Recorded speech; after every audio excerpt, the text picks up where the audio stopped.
Aliens Fireteam was huge for this channel. It was my first breakdown video of any kind that I ever made, and it did not the best numbers, but it was really good for me at the time, and it really invigorated me to look more into this kind of content, both from a inspirational standpoint as well as an informational standpoint.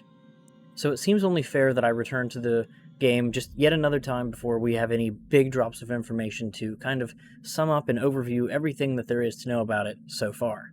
To cover the basics, Aliens Fireteam is a 3-player sci-fi survival shooter in the vein of Left 4 Dead or Back 4 Blood more recently, from Cold Iron Studios, and it's coming this summer to both PC, current, and next-gen consoles. I had to think about that for a second, mostly because when I wrote this down, when I said current, I still meant PS4 and Xbox One. As an added little bit of bonus information for you, Cold Iron Studios currently has 40 plus devs working on the game. But let's jump in straight away with the plot synopsis, and it reads as follows. 2022, a mysterious distress call reroutes your Marine Assault Unit to LV-895 in the outer colonies where deadly xenomorph legions, hidden corporate secrets, and ancient alien ruins await your arrival. Of course, any Alien fan knows the xenomorph and the threat it can press. The corporations meet you in the form of their synthetic assault units. For me personally, the most exciting bit of information from this is the inclusion of the ancient alien ruins, which could provide extra lore, and it's almost certainly tying in Prometheus and Alien Covenant information and lore and canon into the game as well, which the developer has said, and I will leave that quote directly above on the video.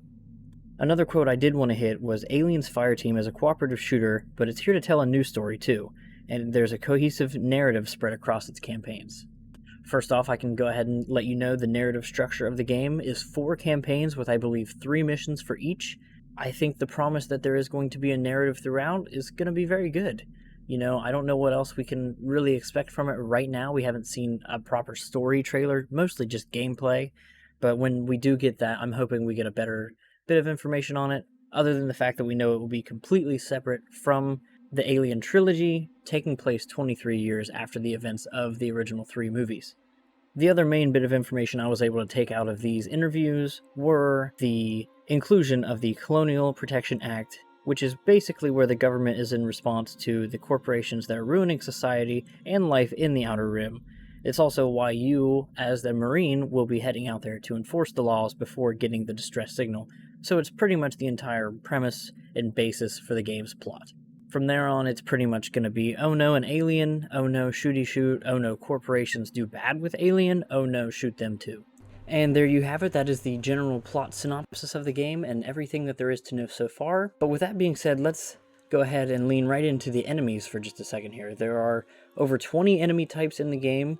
I'm not sure if that is subject to change with exactly how many they can squeeze in before the game releases, maybe, maybe not. But there are 11 types of Xenos, and we'll go over those in just a minute. But there are also synthetics that are going to be used mainly for the corporation's main attack unit as well. The first of the Xenomorph enemies that I would like to cover is the Runner. Runners are a quadruped morph gestated within pack-hunting predators and herd species.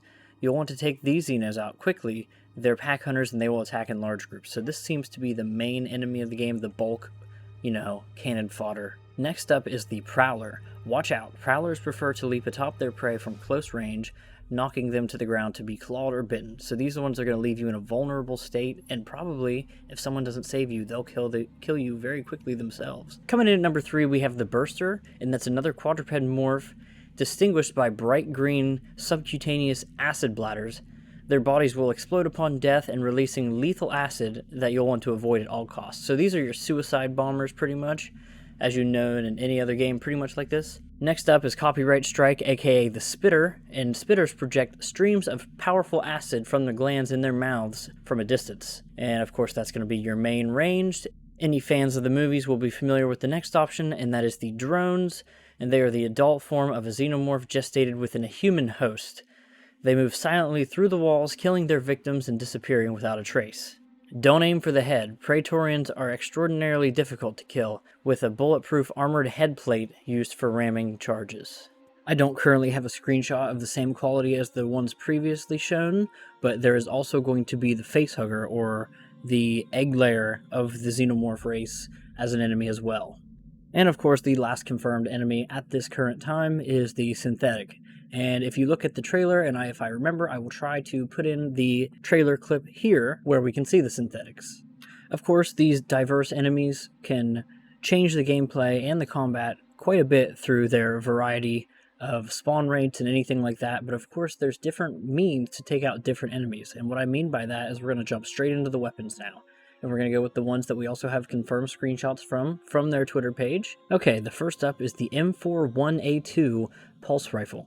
So notorious is the weapon's volume of fully automatic fire, Marines joke that the true sign of an expert is the ability to pull the trigger and fire just one bullet. As with most Marine firearms, caseless ammunition makes the M41 suitable for the use during EVA, and in microgravity environments, there is no risk of ejected hot brass floating into nearby allies.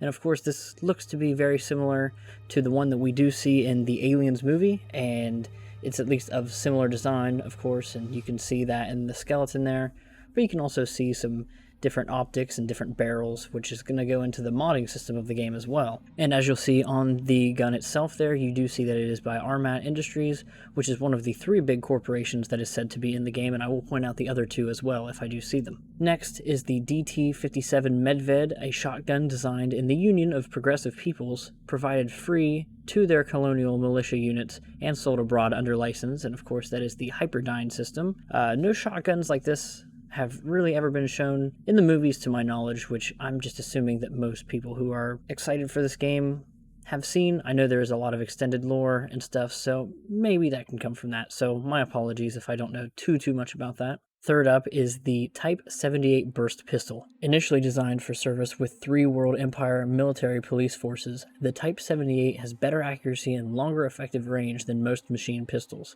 Its compact, Weyland-Yutani trademarked bevel pup design makes it exceptionally handy, but allows only average magazine capacities. So this is going to be better for your more close range compared to the assault rifle that we saw with the first, but maybe it's still not that good in waves, maybe just one-on-one as a nice secondary weapon. And of course you have the L56A3 Smart Gun, a late model variant of the popular squad support weapon that used metamaterials to reduce the mass and bulk of the support harness, which is the main difference that we will see from the Aliens movie that Vasquez and Drake used throughout the film, and that seems to be the only big change I'm really seeing. But overall, it's a weapon we know, and of course that is Weyland-Yutani for the company on that one, and that covers all 3. Wouldn't be a shooter without a sniper rifle, and that is the M42A3 Sniper Rifle, one of the finest sniper weapons in existence. The A3 is a specialized variant of the M42 with an extended barrel, advanced optics, and stabilization features that permit engagement at greater range, which is very interesting to note, considering that we might have some very large environments, and we won't be completely swarmed by Xenomorphs at all times. 2 other weapons that we do have are the M39 Submachine Gun, which is another SMG, and then we also have the Kramer Assault Rifle. Another weapon confirmed by the IGN first trailer was the 50 cal Kramer Magnum, and of course the good old-fashioned pump shotgun. Last but not least is the OCAP-91 Vulcan, a militarized flame unit adapted from the crowdsourced civil engineering device, widely used for aggressive containment of invasive species. And this one, I have to say, looks absolutely nothing like the ones from the movies, although it does share many significant qualities, such as how the canister looks to be stored, but of course, overall it just looks like a big upgrade, and that's going to be very fun to use, it looks like. And I'm not sure if any of these weapons are locked behind specific classes, but there are 4 different combat classes that you can use in the game, and that includes the Gunner, which is the jack of all trades and the traditional colonial marine. Next up is the Technician, who is the one who's going to be building the turrets and is the classic engineer role from any other game like this. Then of course you have the Doc, which is your healer for the team. And then finally is your Demolisher, who is your big explosives dude.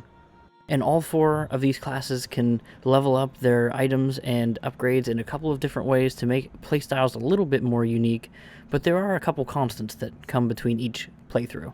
One thing, of course, is the radar or the motion tracker in the bottom right-hand corner of the screen, all of your inventory and weapon ammunition in the bottom left, health in the top left, and objective in the top right. While that is all the weapon screenshots I do have, I did want to add on that one boss mechanic that will probably be in the game is the Xenomorph Queen, and she will probably tank a lot of damage and be in a very big open environment, which might make weapons like the sniper rifle more effective. And if that is the case, then I can't wait to see more of the game, and if you feel the same way, let me know down below and leave a like on the video, please. One omission that I did make for this video is the fact that there is going to be a challenge card system, but unfortunately we don't know enough about this for me to be able to say anything other than its existence currently at this point. But with that being said, if you really did like this video, thank you for watching, and I hope you have a good day. Oh, and of course, one other thing at the end of the video that I would like to say, and this has absolutely nothing to do with aliens, other than the fact that I did spend like 20 minutes one night talking to General Potato 2 over whether or not Alien 3 was a good movie, and he is under the assumption that it is. I don't think it is, and pretty much how I met this dude was my first Alien Fireteam video, but go check out his channel. It's pretty cool. There's some cool videos on there for sure, and I don't know, go over there and let him know that Alien 3 sucks.